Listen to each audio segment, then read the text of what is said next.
ना बचते हैं ना फंसाते हैं। फिर बाहुबली अनंत सिंह के लिए खुलकर मैदान में क्यों उतरी जेडीयू। नमस्कार, आप देख रहे हैं न्यूज 18 का डिजिटल प्लेटफॉर्म और मैं हूं आपके साथ साक्षी झा। बिहार की मोकामा विधानसभा सीट पर सियासी घमासान तेज है। अनंत सिंह के जेल में रहते हुए भी जेडीयू उनके समर्थन में उतर आई। केंद्रीय मंत्री ललन सिंह ने खुद चुनावी कमान संभाली। ये जेडीयू की पुरानी रणनीति से अलग है, जो मोकामा में अनंत सिंह की जीत और एनडीए में अपनी स्थिति मजबूत करने के लिए उठाया गया कदम माना जा रहा है। बिहार विधानसभा चुनाव में मोकामा विधानसभा सीट हॉट सीट बनी हुई है। दुलाचन यादव हत्याकांड के बाद से सभी की नजरें मोकामा के सियासी मैदान पर टिकी हुई है। हत्याकांड के आरोपी और जेडीयू उम्मीदवार अनंत सिंह फिलहाल बेऊर जेल में हैं। गिरफ्तारी से एक दिन पहले तक उन्होंने जमकर चुनाव प्रचार किया और जनता का समर्थन मांगा।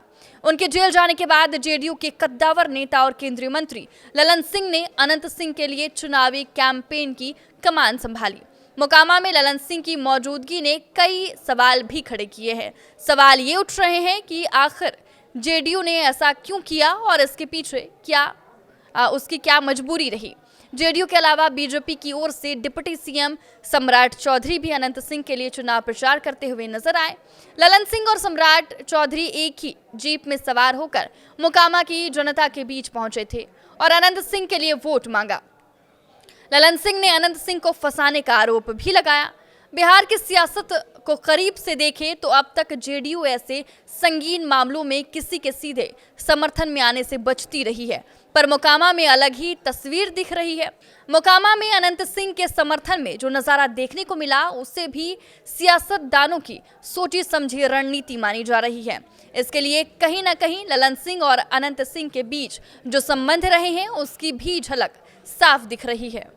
ललन सिंह और अनंत सिंह के बीच करीबियां किसी से छिपी नहीं, फिर चाहे वो 2004 का लोकसभा चुनाव हो या फिर मौजूदा विधानसभा चुनाव।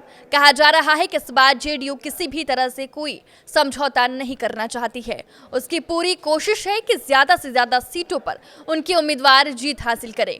इसके पीछे एक वजह यह भी है कि जेडीयू जितनी ज्यादा सीटों पर जीत हासिल करेगी, एनडीए में वो उतनी ही पावरफुल होगी। जेडीयू की इस रणनीति पर मोकामा की सीट बिल्कुल फिट बैठती है। इसके पीछे पहला कारण ये है कि मोकामा सीट पर अनंत सिंह की जीत की संभावनाएं ज्यादा हैं। अनंत सिंह के जेल जाने से जेडीयू इस सीट पर एक तरह से मजबूत ही हुई है, कमजोर नहीं हुई है। जेडीयू जानती है कि अनंत सिंह के जेल जाने से वोटों का ध्रुवीकरण होना तय है।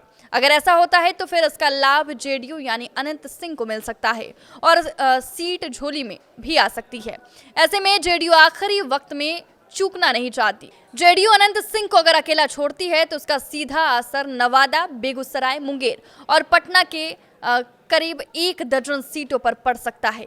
ये वो सीटें हैं जहां भूमियार वोटरों की संख्या ठीक ठाक है और अनंत सिंह की लोगों के बीच में पैठ भी अच्छी है। आपकी इस वीडियो पर क्या राय है, हमें कमेंट करके जरूर बताएं। नमस्कार।